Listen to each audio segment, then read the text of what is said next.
भ्रष्ट मार्गाने पैसा मिळवायचा होता म्हणून राजू शेट्टीने शरद जोशींपासून वेगळं होऊन स्वाभिमानी शेतकरी संघटना काढली।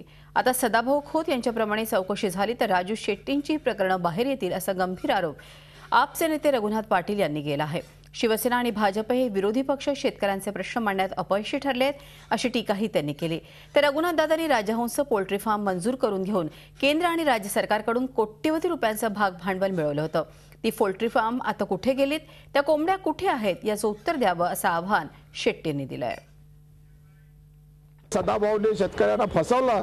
खरं म्हणजे स्वाभिमानी शेतकरी संघटना त्यांनी यासाठी काढली की शरद जोशींच्या जवळ आमच्या जवळ असे प्रकार करता येत नव्हते आणि म्हणूनच त्यांना अशा पद्धतीने बाहेर पडून जे काही त्यांनी केलेलं आहे ते आता आपल्या वर्तमानपत्रातून सगळं स्पष्ट झालेलं आहे। हे सगळे लोक फसवेगिरी करणारे आहेत। शरद जोशींच्या पासून किंवा आमच्या पासून बाजूला जाण्याचा यांचा उद्देश जो होता की असे आडवे तेडवे हात मारायला शरद जोशींच्या जवळ आमच्या जवळ जमत नव्हतं आणि म्हणून त्यांनी वेगळी संघटना काढली। ते आता आज सदाभाऊंच्या प्रकारामुळे हे स्पष्ट झालेलं आहे।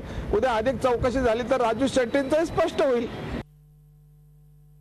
विश्वनाथ प्रताप सिंग ज्यावेळी पंतप्रधान होते त्यावेळी त्यांच्याकडून त्यांनी एक राजहंस पोल्ट्री मंजूर करून घेतलेली होती आणि त्याला कोट्यवधी रुपयाचं सरकारी भागभांडवल मिळालेलं होतं। त्या भागभांडवलाचं नेमकं काय झालं, त्या कोंबड्या कुठं गेल्या, राज्य सरकारचं केंद्र सरकारचं भागभांडवल कुठं गेलं, ते परत दिलं काय आणि बँकेचे हप्ते भरले काय आणि त्या कोंबड्या नेमक्या कुठं आहेत हे जर रघुनाथ पाटलांनी सांगितलं तर बरं होईल। मी आता हे प्रकरण दमानीबाई यांच्याकडेच देणार आहे कारण त्या भ्रष्टाचाराच्या विरोधात नेहमी लढत असतात। माझ्यावर झालेल्या आरोपाच्या बाबतीत बोलायचं झालं तर मी स्वतःच जाहीरपणानं सांगितलं की माझ्या संपत्तीची चौकशी करा।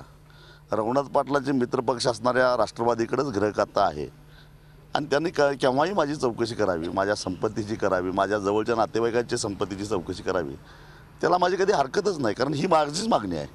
त्यामुळे जनतेला कळेल की शेतकऱ्यांच्या नेत्याकडे संपत्ती आहे तरी किती।